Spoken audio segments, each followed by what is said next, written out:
कैलाश से धुआं धुआं है। अरे का हो काहे मन मार के बैठल बड़ू, कोनो प्रॉब्लम बा? ए जी एगो बात कही। कहा। बड़ा मन करता देवघर जाए के जी। तब देखी न बाबा कई दिन से सपना में आवतनी आ अपना नगरी में बुलावतनी। सपना तो हम देखते हैं, लेकिन क्या करी पैसे नहीं खेरे।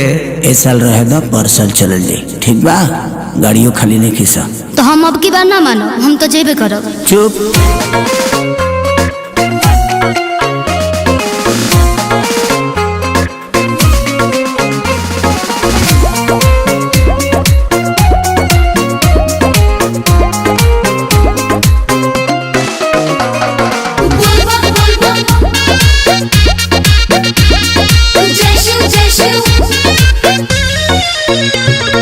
गाड़ी रिजर्व नहीं मिला जान, असो भारत छोड़ा जाने कर परेशान।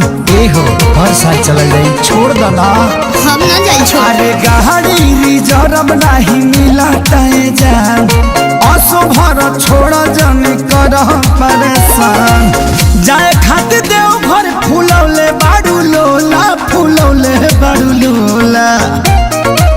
हाँ तो सुनी ना, नहीं रास्ता में मांगब कोका कोला, नहीं रास्ता में मांगब कोका कोला। ए राजा बुक कोके होला, चली ना बोलौले बड़ा भोला। राजा बुक कोके होला, चली ना बोलौले बड़ा भोला। राजा बुक कोके होला, चली ना बोलौले बड़ा भोला। राजा बुक कोके होला।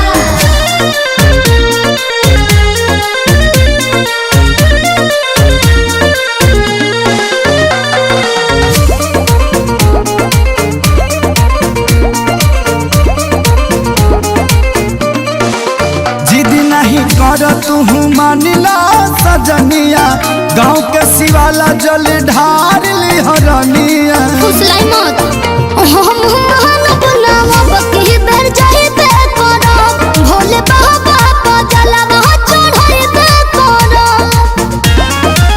वही साल चली हो कि नाई शंखा पोला, कि नाई शंखा पोला। हाँ तो सुनी ना, नहीं रास्ता में मांगब कोका कोला, नहीं रास्ता में मांगब कोका कोला। राजा बुक कोके होला, चली ना बोलौले बड़ा भोला। राजा बुक कोके होला, चली ना बोलौले बड़ा भोला।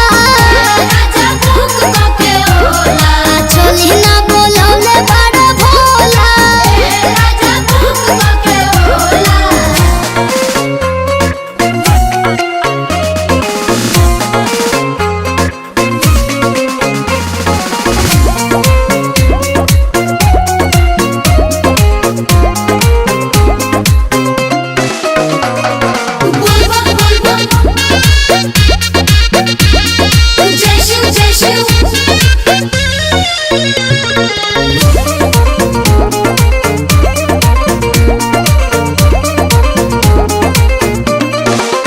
अपना मर्द से करो जानी पंगा, मन बचंगा तो कठौती में गंगा। कहानी मत सुनाई। एह जी देखी ना जात भाड़े पर कसबा रोड, कान्हे लेके कामोर बट भक्ति के मूड। तोहके चढ़ौले बा खेसरिया बकलोला, खेसरिया बकलोला। असर बिंदु जी तो जाते बाड़ो, नहीं